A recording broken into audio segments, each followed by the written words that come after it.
As again, thank you all for coming out, and thank Claire for making time for us this evening. And we'll get started here, first of all, by congratulating her. Hey.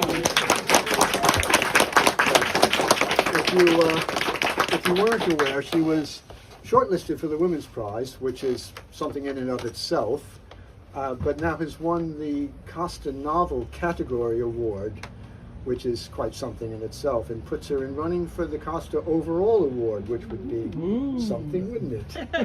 Well, why not you? Just to give, everybody thinks it's a thing to win awards, but I need to put it in a context for you. There's something of upwards of 200,000 books in this country published every year. Now, a lot of those you can whittle that down pretty quickly. A lot of those are technical. All sorts of things get qualified for that. But 200,000 things with ISBNs numbers. But if you thought even just 1% of that total being books that would be in contention for these prizes, that's 2,000 books right there that Claire has beaten.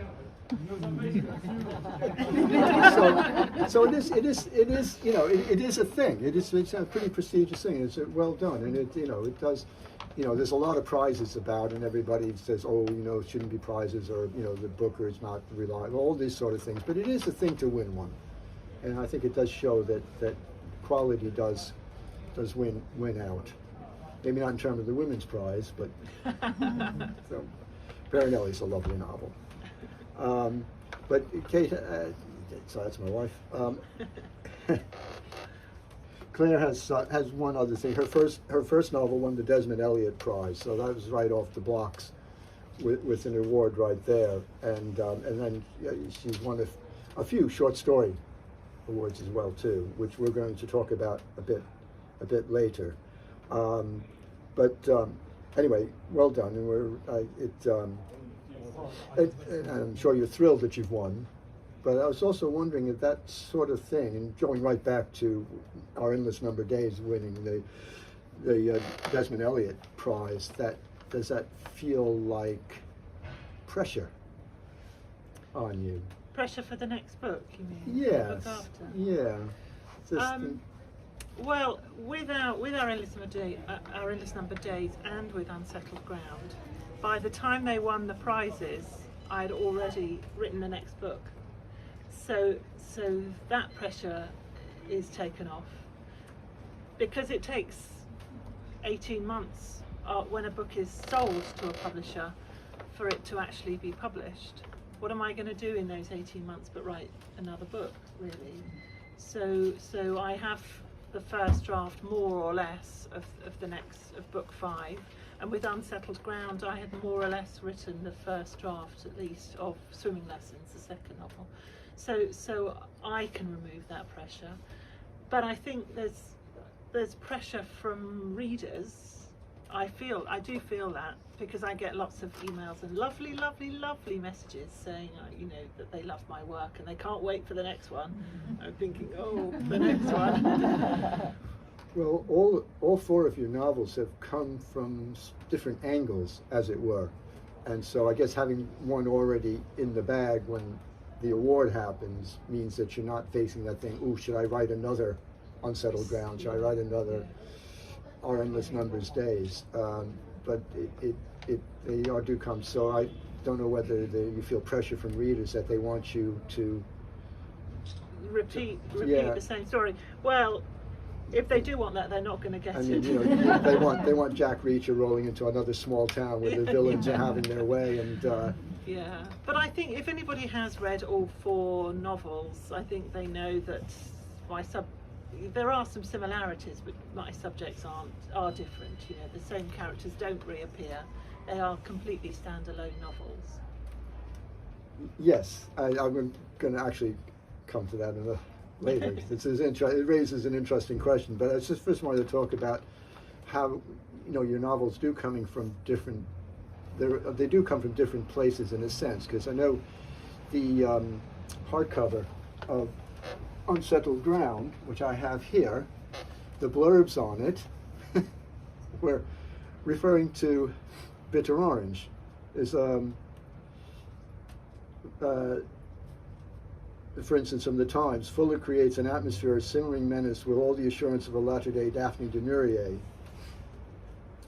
which adequately describes bitter orange, and not that this is doesn't have atmosphere and assurance, but I wouldn't say Daphne du Maurier in this much. And that confused a lot of people. Yeah, yes. A lot of readers, because lots of people said, yeah, I like it, but it's not Daphne du Maurier, isn't it? But Bitter Orange was set in a country house. It had those elements.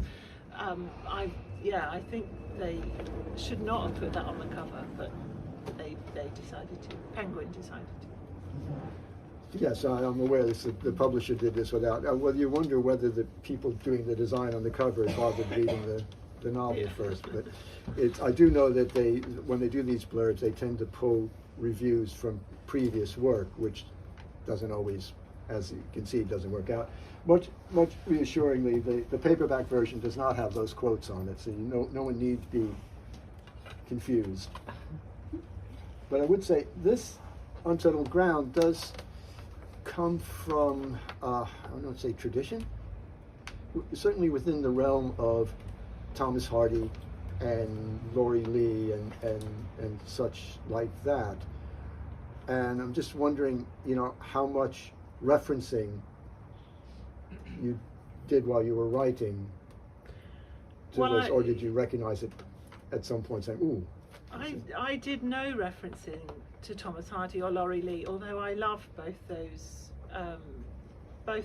authors and their books, and I recognise that Hardy especially was writing about rural poverty, but I didn't, in no way did I think, oh, that reflects on this thing that I'm writing now. I certainly wasn't conscious of that when I was writing. But what I did try to do is try to find other contemporary fiction that did tackle with rural poverty, because I do try to find books that cover the same subject that I'm writing about, because I want to see what other authors have done, and I couldn't find any at all, and so that made me think, well, this must be an interesting subject. Although conversely, maybe you would have thought the opposite. No one's writing about it, so maybe it's not really interesting. Well, but there's no. I think you've hit on something there, because we tend to posit this sort of stuff in the past. I think Locke Rise to Candleford, or Thomas Hardy, or even Laurie Lee, or Cold Comfort, or something like that. So it's all sort of safely in the past. And while a lot of those books do address the realities of country life, we still have a sense, those of us who don't necessarily live in the country, of a bucolic idyll, as it were, and obviously there's aspects of that in people's lives, but there's all sorts of other things that go on, and there's certainly problems with people in the countryside now who don't have a great deal of resources at hand, just living. The things in the modern world have changed from even the 1930s, when, say, Laurie Lee was writing about his childhood. So those issues, I don't know how tackled they are in literature. I certainly can't think of too much that way. I don't think they are. No. It's good. Well done, you, for spotting a gap in the market. That seems wrong, doesn't it? For bringing it to the fore. Yeah. And I must hasten to add, for those who haven't read the book, there's nothing polemical or didactic about it. It's you get caught up in the lives of her protagonists, and that's the situation that they're in, and so it all flows. The issues that get raised all flow out of their predicament, rather than their being there to illustrate something about the life. So I can assure you, and it's coming out of a tradition of Thomas Hardy. It's not written like Thomas Hardy. I hasten to add. Yeah. if that's reassuring for anybody. Now, in the book, the two main characters, Julie Jeannie and Julius. Sorry, I was combining the names. Jeannie and Julius are well, they're fraternal twins, and they're middle-aged, and they lived all their lives with their mother in a farm cottage with very little. They have electricity, I believe, don't they? That's about it. Yeah. Way off the beaten path, and they've sort of left a somewhat isolated life, and just scraping by, and not giving anything away because that's how the novel starts. The mother dies, and that sort of thrusts the twins out into the world, not necessarily very well prepared for it, and that's how the story goes forward. But the one thing one of the things that binds them together and with their mother is their music, that they both make and perform musically. And I know that from past conversations that music is an important thing in your writing process, and you've gone so far as in this occasion on Adult Solid Ground to publish a playlist on your blog, which is interesting. If anybody wants to go to Claire's blog, there's a playlist for what she was playing on the loop, I guess, all through writing? Or? Well, no, there were two songs that I was playing while I was writing. That playlist is a kind of suggestion that people might want to listen to while they're reading. It wasn't what I was listening to. There were just two songs that I was listening to while I wrote. Yeah. On a loop? On a loop for 2 years, 2 songs. And if anybody's interested in them, one was Polly Vaughan, which is an old English folk song, and the version I listened to is by Tia Blake, and you can hear that on YouTube. And I'll save the other because we're just going to get to that. But they're making music is it's an important element in the book in terms of their relationship and such like that. But it also, again, harks back to a time when, I mean, before internet and before television, before movie theaters and film, and especially in rural areas where you wouldn't have had music halls like you would in an urban setting. People made their own entertainment, and whether that was in home or at the pub or whatever, people would play and make music, and especially music songs that had a story involved were often very, very key thing about passing along culture and history and such like that, as in a song like Polly Vaughan. And it sort of functions in Julius's world as well too, in that way. They're sort of still tied into that. And in Jeannie's case, her music way is one of the few ways she has of really positive, dealing with the world in a positive way. When you read the book, you'll see what that means.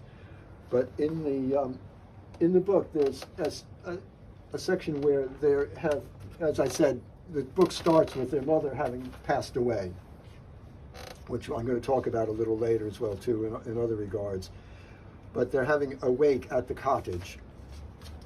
And I don't know, will you read this? Because you said we're going to read a passage. Okay, I haven't got to that. I just wanted to set up what we're going to do in a moment by reading a short passage where Claire is going to from Julius, and then going through to Will Remain. Okay. Julius is in the corner by the left staircase, a cigarette between his fingers, talking to a woman with her back to Jeannie, and it takes her a moment to recognise Shelley Swift with a new haircut, showing her thick neck and chunky shoulders, done up like she's at a wedding, not a wake. Nobody notices Jeannie as she edges forward, ready to bolt like the dog. She grabs for her guitar and sits on the piano stool, bending her head over the strings so that no one will speak to her, and she tunes it. It's only Julius she's calling to. When she looks up, his hand is on Shelley Swift's arm. Someone, Stu, gives him a glass, and he takes a swig, grimaces. They don't usually drink alcohol at home, only on birthdays and Christmas, and then just a drop of port, although she knows Julius goes to the pub, but he never comes home drunk. She plucks harder at the guitar to make him look over. We roam through the garden down the green avenue, she sings quietly. Bridget and Kate stop talking and see her, and Jeannie lets the room and the people go out of focus. Felt the ground start to harden, saw the sky turn its blue. The knots of people nearest to her also stop talking and look around, shuffling backwards to give her some space. And then she is aware of Julius beside her, his fiddle under her chin. His notes carry further than hers, and the people nearest the front door quieten. She and Julius sing, like a morning bird's song, or a light summer's rain, like a place to belong that you cannot sustain. Do you know? Where then we'll go. When they finish the song, there is a collective sigh, and Jeannie imagines the breaths of the people, some of whom she knows have come only for the beer and the food, rising above their heads and mingling with her mother's last breath, settling around the beams and into the cracks in the wood and plaster, so that a part of them, like a part of Dot, will remain. Thank you. So I read that passage because the song that is being played there, that Claire was quoting, was written by her son, Henry Ailing, who we're now going to, he's very graciously agreed to perform for us. So he's going to sit where I'm sitting and play the song for us, and I'm going to get up and allow him to organize what he needs to do that. Henry, please. And I'm going to put the heat on because I didn't realize it had been shut off. I'm sorry, it's a bit chilly in here. Hello. Go back. Don't forget to take your mask off. Okay.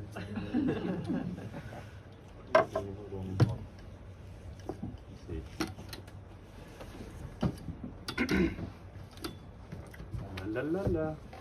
Cool. Thanks.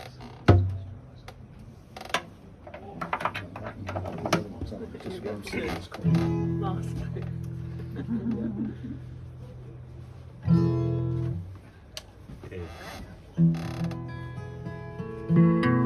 Hello, hello. Cool.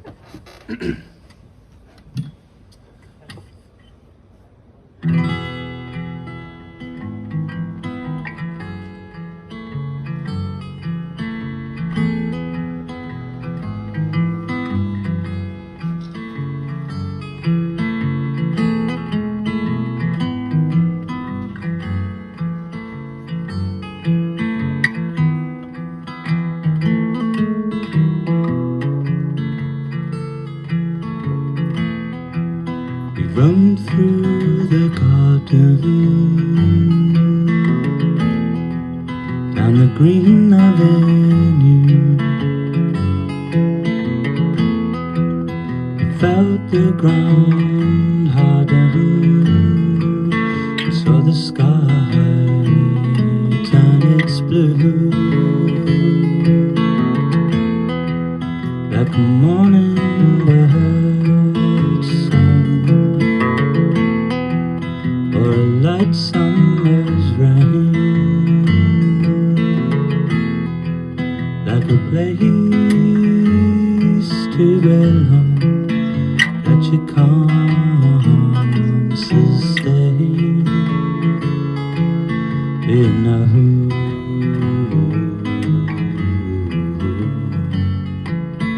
where then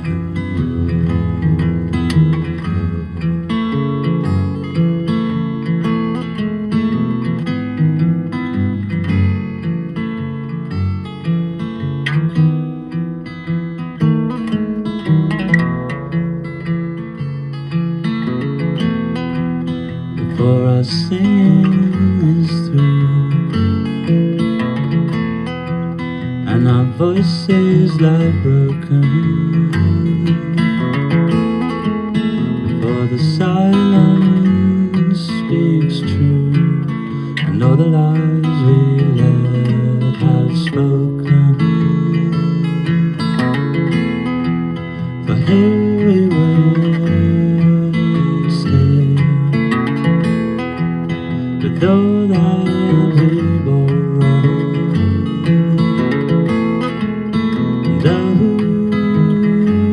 to the day for holding back tomorrow.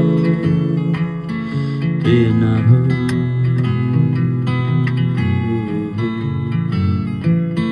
where that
Maybe we should have you carry on playing and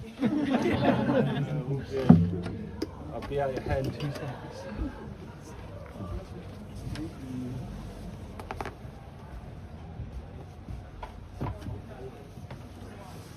maybe that's Follow that so, door. yeah. You do not want to hear me sing. Thanks, Henry. And can I do a Henry plug? Yeah, I was going Oh, to, but no, okay. you go. Well, No, no, this you is go, mom. you- This you is go. Henry's mom. Henry's mom. So Henry very kindly let me use that piece of music that he wrote in the book and the lyrics. But he is a musician, and if you need any guitar lessons, he is your man. And if you need anyone to play at your event, your wedding, your whatever it might be, there are some little handouts On the corner of the on table where corner Claire's if you- books are, there's. with, Henry's details. So And that's, yes, thank you so much for that, Henry. It's Yeah. lovely. Thank you. And so, as I said about the novel starting out with the passing, the death of the twins' mother, Dot, the opening chapter, which I thought was just a brilliant bravura piece of writing. And just the sense of that, with a bit of tweaking, it could work as a short story on its own. It has that quality, and it sets up the book in a sense. It's like a preface, but on its own, I think could easily work as a short story, which brings me. Well, first of all, I just was wondering, at what point did you write that first chapter? I think it might not have been the very first thing, because when I first wrote the book, I had Jeannie discovering Dot dead on the floor, and I think that's how I started. But then I wanted to find out just a little bit more about who Dot was, so then very quickly I dismissed that and wrote the first chapter. And so in fact it's not actually Jeannie who discovers Dot anyway, it's Julia, so that got rewritten. But it was very early on, I think. I know that short fiction, short stories, and flash fiction, even shorter short stories, are something that occupies you a great deal, that you do quite a bit. And as I said earlier, you've won a few awards for your short stories and short fiction. And I'm just curious as to how that relates to your novel writing. In what ways does it intersect? Is it something completely different? Does it do novels sometimes start as a short story, or sometimes does something going on in the novel that suggests some direction you could go with the short story? I think they didn't affect Unsettled Ground so much. That felt for some reason that was very separate, but the other three novels, there was a lot of flash fiction and short stories that intersected them, absolutely. So certainly Swimming Lessons and Bitter Orange started, the inspiration was a piece of flash fiction. so at that time, I do it less now, but at that time I was writing, flash fiction is just really, really, really short stories. So I was writing short stories that had to be exactly 100 words, no more, no less. And couldn't be a scene, couldn't be a vignette, couldn't be a description. They had to still have a beginning, a middle and an end. And so that was the inspiration for both Bitter Orange and Swimming Lessons. And certainly in those books also, when I got stuck, and I often get stuck as I'm writing, I don't plan, I don't know what's going to happen next. And sometimes I would really sit there for days thinking I don't know what's going to happen next. And then if I removed the characters from the novel and put them in a short story or put them in a piece of flash fiction, then it would free something, I think. And sometimes that piece of writing would go back into the novel, or sometimes it just allowed me to carry on. So, and sometimes when I didn't know enough about a particular character, I remember doing this with Swimming Lessons, I think. There's a character called Nan, and I wanted to know who she was, and so I wrote a short story about her childhood, a holiday in Sweden, which never went in the book, or I didn't really do anything with, but it just made me think, oh, I know a bit more about who you are now. I think it's interesting that the idea of getting to know the character is to write the story about it, since you're inventing the character in the first place. So I think it's obviously a thing, you know, that's the way that you need to go about doing it, to have it to see, you know, to physically write it out, kind of thing, and see where the words go. But it just funny that it's not like you've hired a private detective to follow somebody around. Sometimes I really don't. I don't think you do that. No, I don't do that. I think they would struggle to find them in real life. But sometimes I feel I don't know the character. Instead of writing a short story, I often will open a new Word document and address a written conversation with one of the characters. And so I will always start with, so we need to talk about, you know, if I'm addressing Jeannie, so Jeannie, we need to talk about what you think about your brother. And then I type and Jeannie replies. Obviously I am replying, you know, there's nothing mystical or supernatural, I do, you know, but it's a way of just... It's not like a houseplant talking to you. No. Okay. But it's a way of tapping into my subconscious, Sure. I guess. Yeah, that's obviously the process. Yeah, and that really works, even though it's weird. No, it isn't. I mean, it's like the artist Paul Klee and his famous tautology, you know, when he taught and things like that, he used to talk about taking a line for a walk. Oh yeah. So it's this, I suppose, a similar sort of thing, you know, you just start and see where that goes to, and the process of doing it, the way in which you have to order your thoughts to either the writer to draw, it will take you to where you will need to go, or you'll find it's discover a place. Discover it, yeah. So, no, it's just funny because I know, again, there's, you know, short stories. I suppose too, the thing with short stories, though you're saying about the flash fiction having a very strict format, you know, haiku kind of thing going on with it, but I guess short stories and shorter fiction allow a little more, for you, I guess, a little more chance to be a bit stranger or weirder. Yeah, absolutely. There's something psychological that when I'm writing a novel, it feels like I can't mess around with it, or just suddenly go off and write something weird. So I can do that in the short stories or the flash fiction. Yeah, definitely. Because I mean, I went back, and because you haven't published, and we'll talk about that in a moment, your short stories are sort of available. There's some of them available online because they won awards or in some other way. So there was one that you did in 2014 called Emily Baker and I, which was sort of a dystopic, Cormac McCarthy, The Road kind of rains. thing. It only ever rains. Yeah, I mean, it's obviously. I mean, you soon figure out that it's set in, you know, in some alternative to our world, or a future in our world, where things have become a bit difficult, and then the other one, which is won the pit stop. Pin Pin drop award. That's it. That's it. And it's online, being read by the actress Julia Stevenson. So I definitely would recommend that you go online and find it, because she reads it obviously beautifully. Much better That's than what I she can. gets paid for doing, Yeah. kind of thing. And that's The Quiet Tidy Man, which was a, well, I don't know, Roald Dahl sort of thing, Yeah, I guess, to it try is to an- describe it. I mean, it's a yeah. bit Macabre. isn't slightly it? macabre. It's sort of humorous and Yeah. and cheeky In a cheeky child kind of Dark way. Yeah. So those kind of things don't sometimes get a little bit into your novels. And sometimes little strange things happen, like in swimming lessons when it rains fish. Yeah. But that could happen. It You can know, it's been known to happen, happen. yeah. Whether it happened in the happens at the Isle of Purbeck, you know, I don't know. I've not heard any reports of it, but you know, it's possible. Any day soon. Yeah, something like that.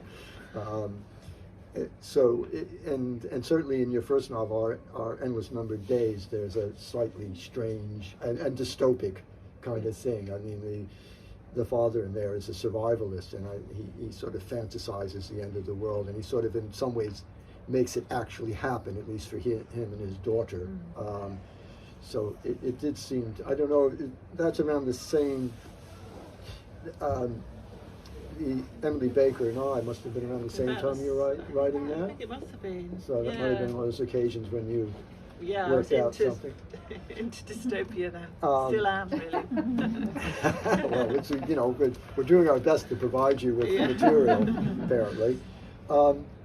Which brings me now, as I said before, that these some of her work the short work is available to access online.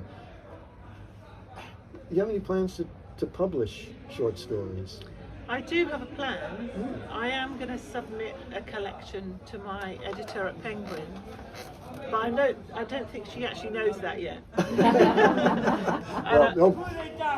All right, that information doesn't leave this room. Yeah, so we'll see what she says. I don't know, because the market in the UK for short stories is not great at all. So, No, it's yeah. much more elsewhere. The States, particularly, there's much more of a market for short stories and short fiction. People here want tomes. You know, they want 700 pages for their money. It's good value for money. But it would still be interesting to. Yeah. I mean, I would certainly. Yeah, I'd certainly. Oh, I've got one sale. You get a proof though, Well, Bob. yeah, I know. But they don't need to know that. There's, you know, speaking back to your to Endless Numbered Days, and that was set in Germany mainly. Basically, it does come to this country a bit, but then since then, your three novels since then have all been set in Britain and more or less locally as well. The Isle of Purbeck, the house in Bitter Orange is based loosely on the Grange, which is near New Alresford rather. And then this novel is, I think, as I said earlier, set up near the Wiltshire-Berkshire border, very specific place, just west of Newbury. And though I guess you've invented some bits of it, still a lot of the landscape and locales are there, if anybody's familiar with that area. Yeah. I was just wondering if you had any plans now to set a novel in Winchester. I'm getting closer and closer to home, you Yeah, mean? that's sort of, circling in on it. No, I don't. I have almost finished. Will have finished by the end of January the first draft of the next book, and that's set mostly in London, inside, and then some of it on Paxos, the Greek island. Because I thought, well, I can set my novel anywhere, and I can go to Paxos and research it. And that research trip has been cancelled and rebooked 3 times. Yeah, well. The book will be finished by the time I get to Paxos. Well, you'll get there, and you'll give Victoria Hislop a run for her money. And that's, I don't know whether you have any kind of, well, never mind. And I think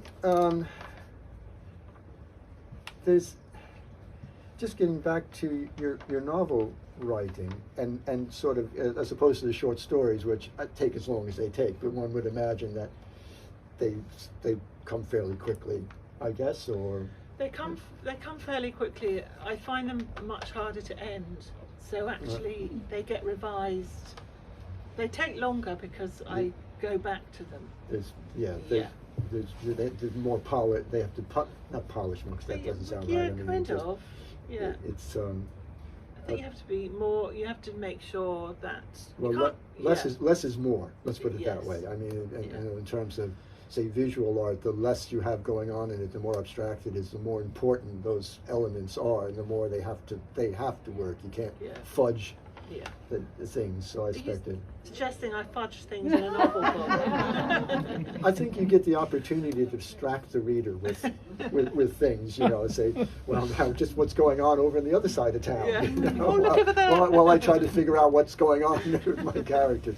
No, I think, it's just a question that with less words, each word is then more going to be more important, and also because you don't have time to develop things you have to resolve things or not in a briefer period of time. Yeah. I would expect. You're the writer. You tell me. You're right. Oh, good. So, just thinking with the time you spend with the novel, and as you said before, getting to discover things about your character and getting to learn about them, and so I would expect they become somewhat real. Yeah, very real. Yeah. So when the novel ends, I mean, did you bury him in the garden? I mean, there's, it's under the patio. It's when the novel ends, this sounds bad, really, but I'm going to say it anyway. I am so sick of them that I don't care what happens to them after the last page. The next novel is already talking to me and saying, write me, Right. And so when I sit and do events like this, I really have to concentrate to who are these people? Because I finished it in 2019 and I haven't read it again. Well, we could talk in depth about the novel you're writing now. No. Let's talk about this one. It's fine. I remember it well enough. So there's no danger of them wandering into another novel that Jeannie's going to show up in your new one somehow. Unlikely, I think. Although I did do that. Somebody from swimming lessons appeared very, very briefly in Bitter Orange, just for the hell of it. because I could. That's intriguing me now. So I'm trying to remember back. Well, they're ever such minor characters. They kind of got a line, but I quite liked that when the timings work, when the time period worked, that I could move one over. Is that called cameo? Okay, a cameo, yeah. They didn't give them credit, though. And Kate am I allowed to talk about your cameo? Yes, that's... yeah. She certainly does. So Kate is Bob's wife, and we're friends, and in all my books I try and name one character after a friend. That character is not that person, it's just I've borrowed their name. So Kate is, you own a bed and breakfast, I think, in Unsettled Ground. Something she's kept hidden from me. And I sell a bike. Oh, you sell a bicycle? Yeah. But, she was very chuffed. It's a huge honour. So we'll have to wait and see who's going to be in the next one. Yes, who's going to. They're already in there. They don't know it, but they're in there. There's two of them. All right. There's going back now to all the awards and all the rest of that, and of course now this, winning a Costa is like a huge step up, and which is brilliant. I mean, it's success as a writer, and obviously it's got to feel very good and reassuring and all the rest of that. But I was just wondering, with all of that, ends up being a lot of demands on your time. And I'm just sort of wondering, I know you're very busy with all sorts of other things having to do with writing, very active in the literary scene in Winchester. So just was wondering just where and when you get the time to write. Yeah, well, when I wrote Our Endless Numbered Days, the first novel, I was working full time and I had children at home, and I didn't have time to write then either.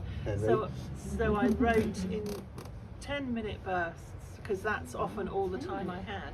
But I still finished that novel, and so I can still do that. I don't have to have a whole day or 2 hours. I can just do 10 minutes.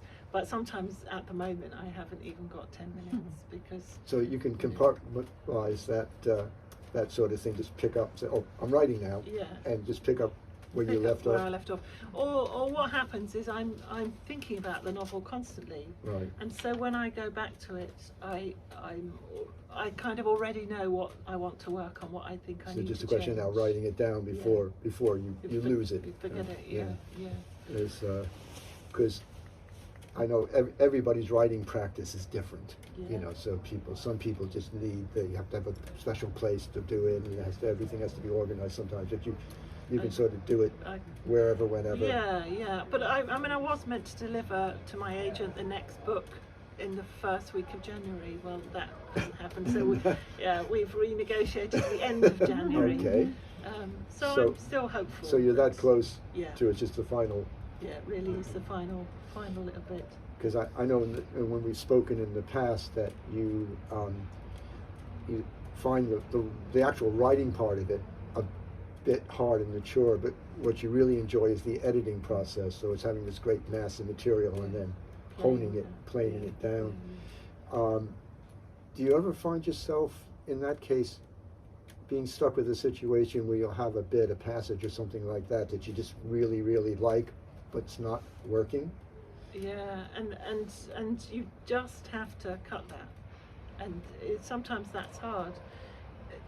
Everything has to serve the story or the characters or the novel that you're creating. You can't just have something nice because you think it's well written and leave it in there. But what I will do is I don't delete it. I lift it out, put it somewhere else. Kind of think, oh, I'll use that one day. Actually, I kind of, by the time the novel is published, I've kind of forgotten those, but it's somehow it's up in the loft. reassuring. Yeah, it's in one of those boxes labelled MISC that never get opened and only ever get moved to the next house. Well, I'd like now to open. Actually, would you like? I think you already read a bit. Yeah. I think that. So I think I'd like now to open up to you all. If you have questions for Claire, I'd sure be happy to answer your questions. Anybody? Please. Claire, I really enjoyed the book, and the experience of reading it gave me an almost constant sense of dread. And I wondered, you know, because the way you describe your writing process, you're kind of discovering what's happening as it's happening. How did it affect you emotionally writing that book? Just before you started, did everybody hear the question? Because it's a bit odd. As I'm writing those scenes, whether they're sad scenes or there is a kind of feeling of dread, there's bad things happen, I really feel that. I do feel that emotion. I think it would be weird not to, because you have to. It's kind of physical. You have to experience it, but it doesn't stick with me. It doesn't. I shut the laptop. It's that feeling has gone. The characters might still stay with me because I'm thinking about what I might be writing next. The next scene or the next sentence. But I'm not emotionally traumatized. I just don't. That doesn't happen. So, anybody else with a question? Please. What gave you the idea to write this book? To write Unsettled Sorry, Ground. I'm just going to repeat that for you. The question was what gave Claire the idea for this book. And if you excuse me, I'm just going to close this door because I don't know. I'm feeling quite a draft, and we'll.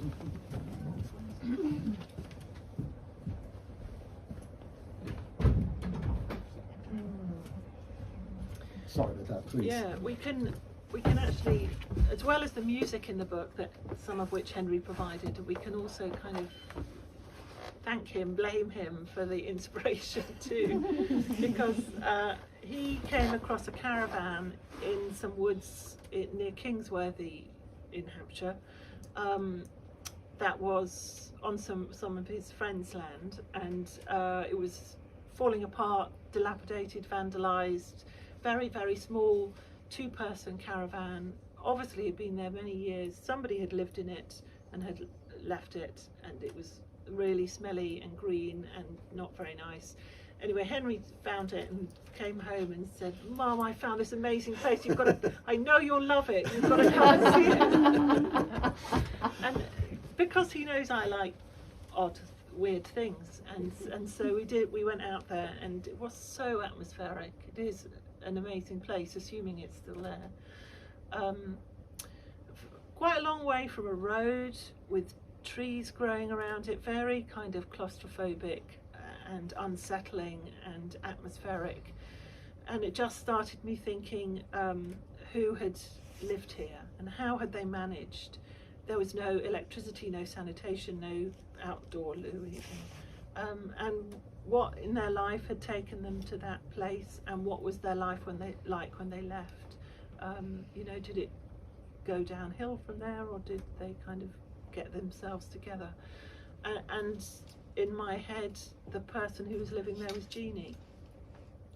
But I knew, I can't remember why, but I didn't start with the caravan. I knew that was a point I wanted her to get to in the book. So I went back in time to find out more about her and her mother, who is such a big influence on her, even though she's dead for most of the book. But she is, well, she has kind of created the person that Jeannie is. So without any plan, you know, no plotting, no planning, all I knew was I had to get Jeannie to that caravan at some point. So it was the caravan that was the inspiration. Is there any other questions? So, the gentleman in the back.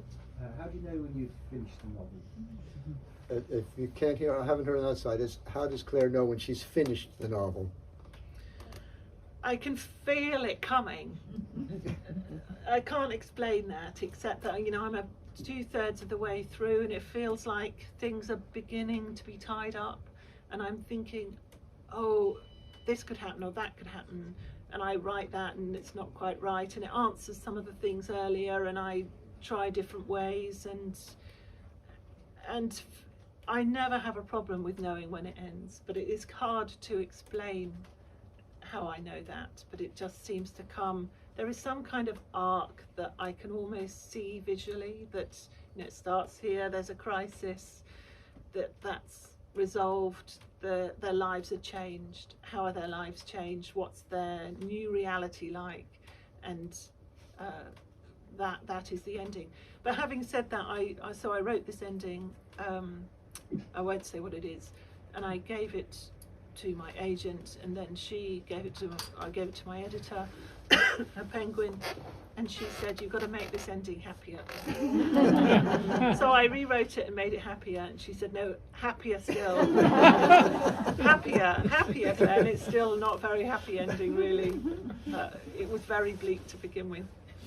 Can you say what the bleak first one was or not? No, it kind of gives spoil it. Yeah, it's a bleaker version of what's there already. I think there's a nuclear war or something like that. Everybody dies. Is there other questions? Yes, please. I think you had to pick 5 books for the week. Oh yes, I did. Did you find that difficult to hone down on just 5 books? Did everybody hear that question? There's 5 books, Can picking you 5 remember books. what they were? I can't remember what they were now. It was in this week's magazine. Yeah, it was. But I can't remember. I think I tried to pick my 5 favourite books, but I don't think it was difficult. But I can't remember what they were. Magazine, it was on my side. I should have thought. Yeah, because I wrote that, 6 weeks ago. Oh right. You always have to do things a long way in advance. But having said that, I mean, yeah, I can't remember what they were, but quite likely they were from my top 10 books of the year. So I do a lot of reading.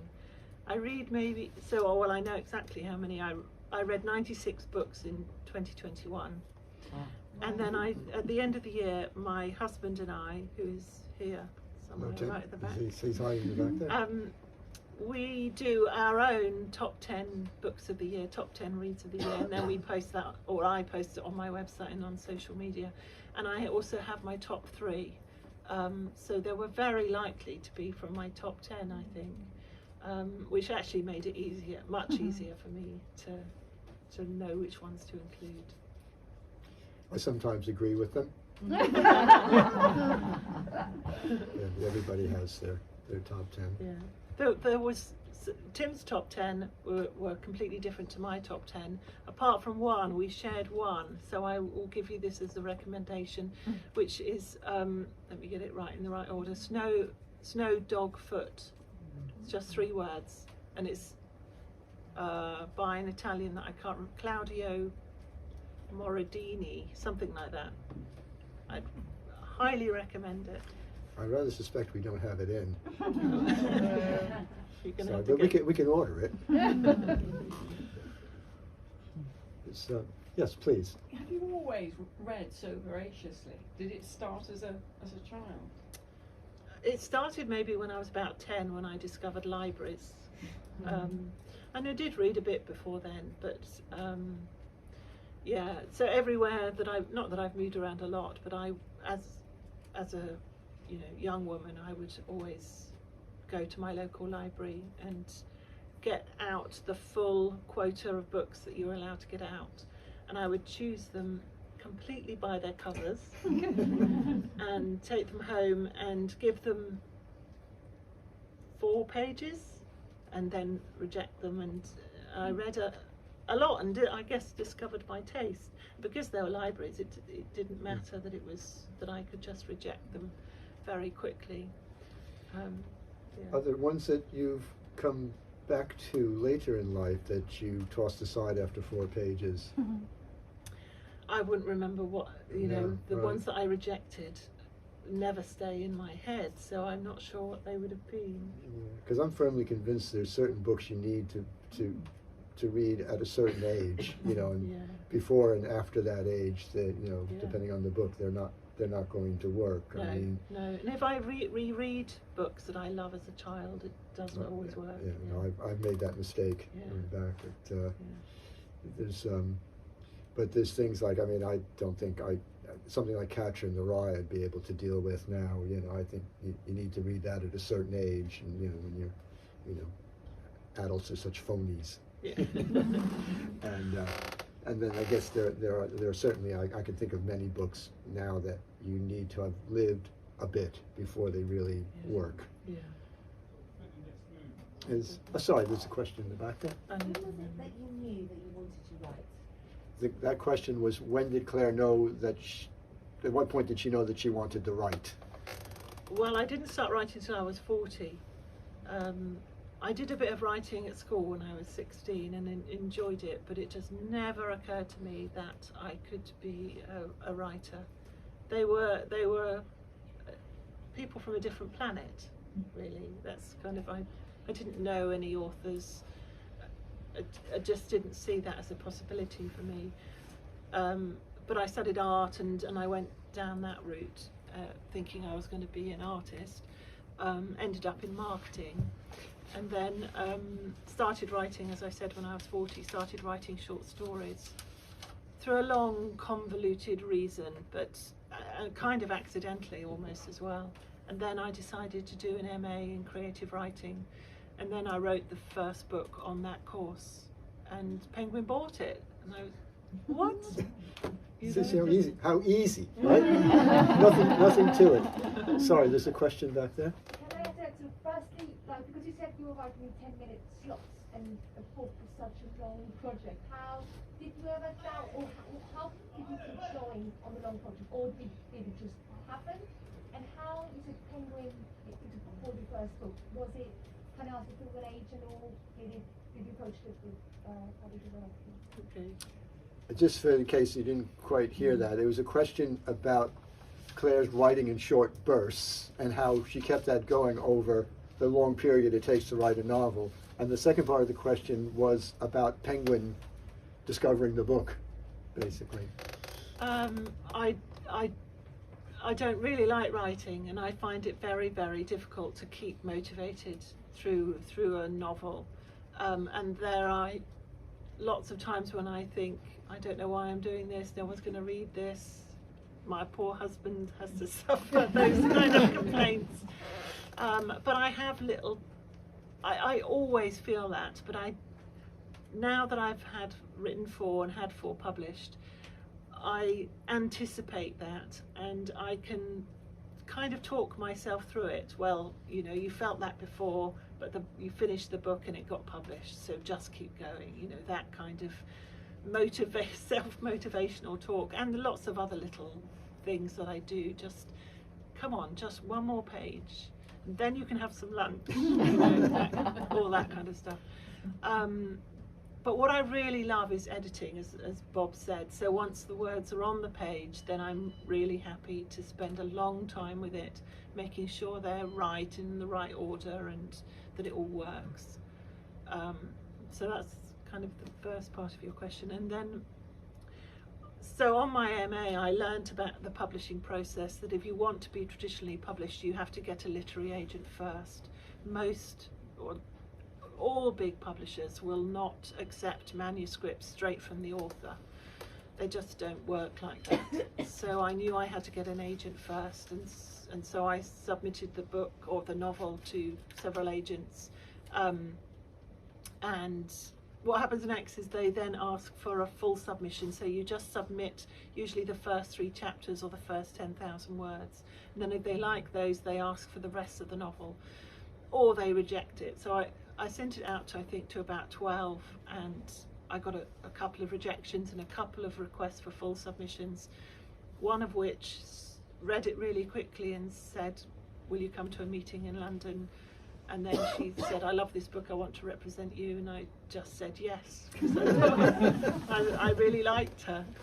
She smelled nice. I know that sounds weird, but and so she's still my agent. Lutyens and Rubinstein, Jane Finnegan from Lutyens and Rubinstein in London. And then she went through the normal process. We did a few edits. She sent it out to editors in publishing houses, and we got 3 offers from editors, which meant the book then went to auction. So these editors were bidding against each other, which was so exciting. She would phone me up kind of every day and say, this is the latest offer, and it was always kind of just, you know, a little bit more. And I went to meet the editors, and that I didn't mess up, but I thought that it would be like a job interview. You know, they were interviewing me. Mm-hmm. I got it completely the wrong way round. They were trying what we can offer you. Yeah. And what I was just amazed by was they put out all their hardbacks to show what publishing they had done recently, which books they had published recently, and what the covers were like, and we would do this for you and that. And I was just looking at all these books, and then they said, you can take them home if you like. Oh my God, I got 2 bags full of hardbacks. I wasn't really bothered about what I got published tonight. I got the loot. I was so naive, really. But anyway, Penguin won the auction, and I really liked the editor at Penguin, and so I've been published by Penguin ever since. And then our Endless Number Days sold in lots of other countries, and so the other books have too as well. Yeah. So there's a question here. Is it very important that you get on very well with your editor? That question was, is it important that Claire gets along with her editor? It's really important that I respect her suggestions.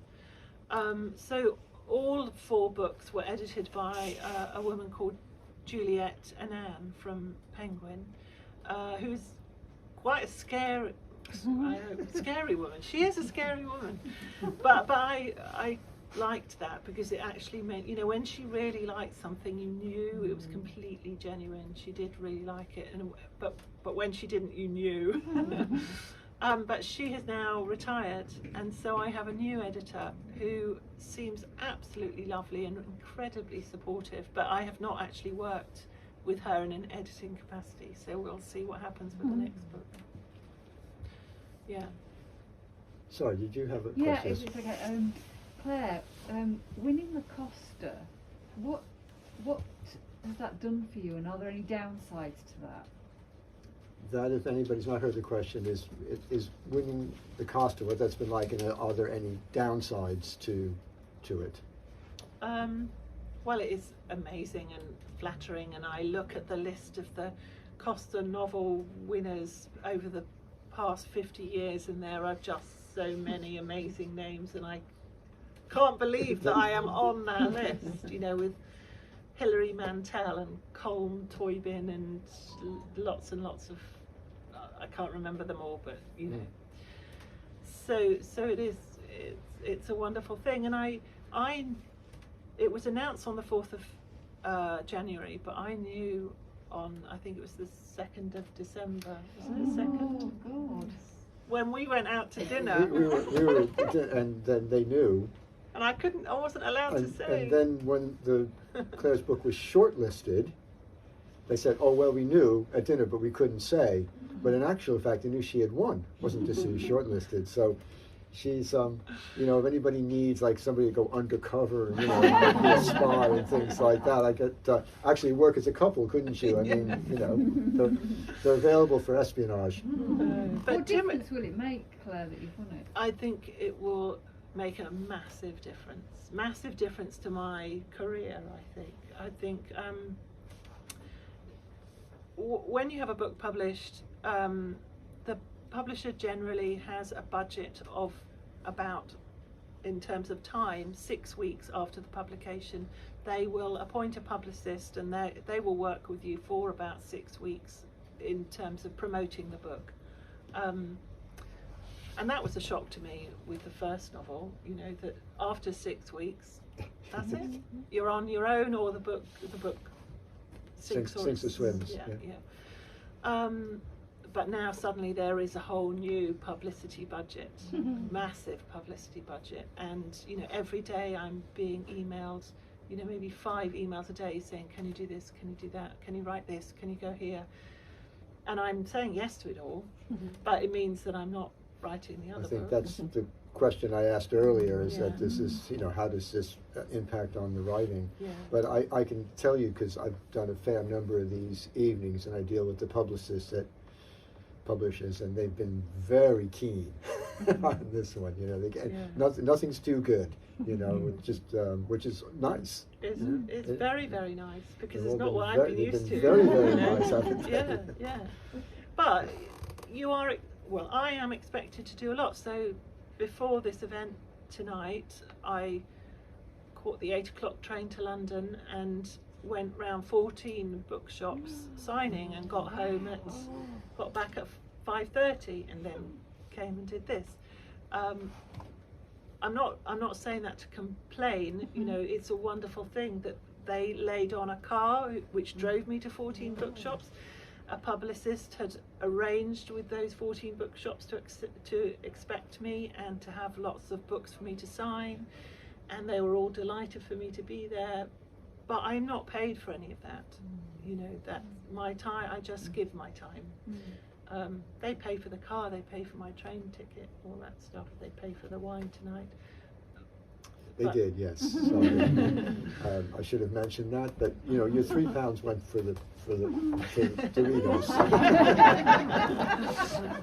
But that's quite a lot is expected, you know, and all. So I'm beginning to be more careful actually about what I say yes to. You know, festivals that will not necessarily pay me, because I know lots of festivals can't afford to do that, but that I will have my travel covered and my accommodation.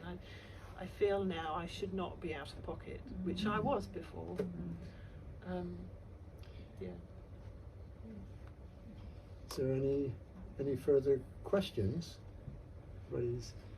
Well, I think that was lovely. Thank you very much. Thank you. No, it's okay. It's always